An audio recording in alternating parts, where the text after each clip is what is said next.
Hello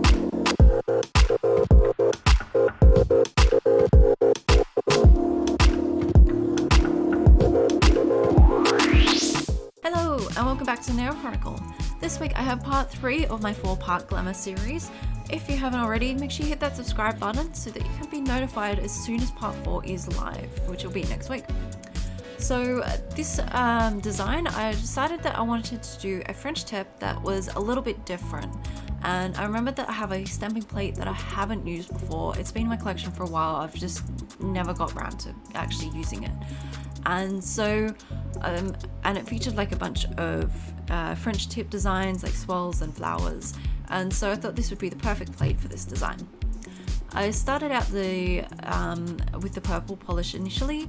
Not sure exactly what color I was going to do the stamping with, but my initial thought was to do purple with white stamping. So I did 2 coats of this polish just to make sure that it was opaque and that it lasted for a while. Although with this particular butter polish or butter London polish, it really could get away with 1 coat, but always do 2 just to make sure it lasts for a long time. So moving on to the stamping, I originally tried to do some of the other more like flower pattern images, and for some reason it just wasn't picking up and I couldn't get the plate to work.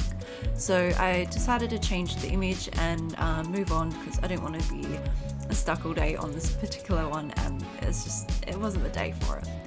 So I selected the swirly image, which is the one down the bottom, and I really liked this one. It made it look like a French tip, but it was also swirly enough and different enough that it sort of created the look that I was after. It's really important as well, and I kind of stuffed this up on one of my nails, to clean your stamper. So if you've got little bits of excess around your stamper, that will transfer onto your nail and just make the finish not as pretty. And you can see that on my center nail here.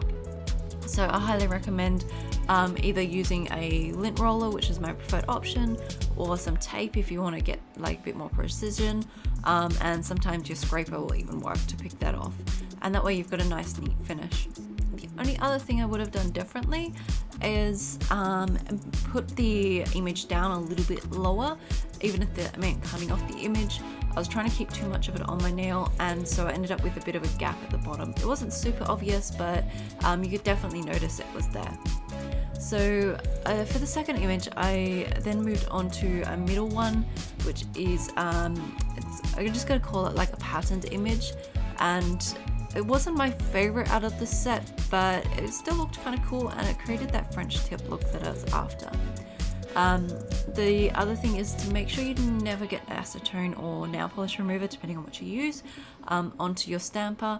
You can do this on the more rubbery stampers, but the silicone ones, like the clear one I'm using here, which is a Maniology monocle stamper, that will just eat through the silicone and it will destroy it instantly.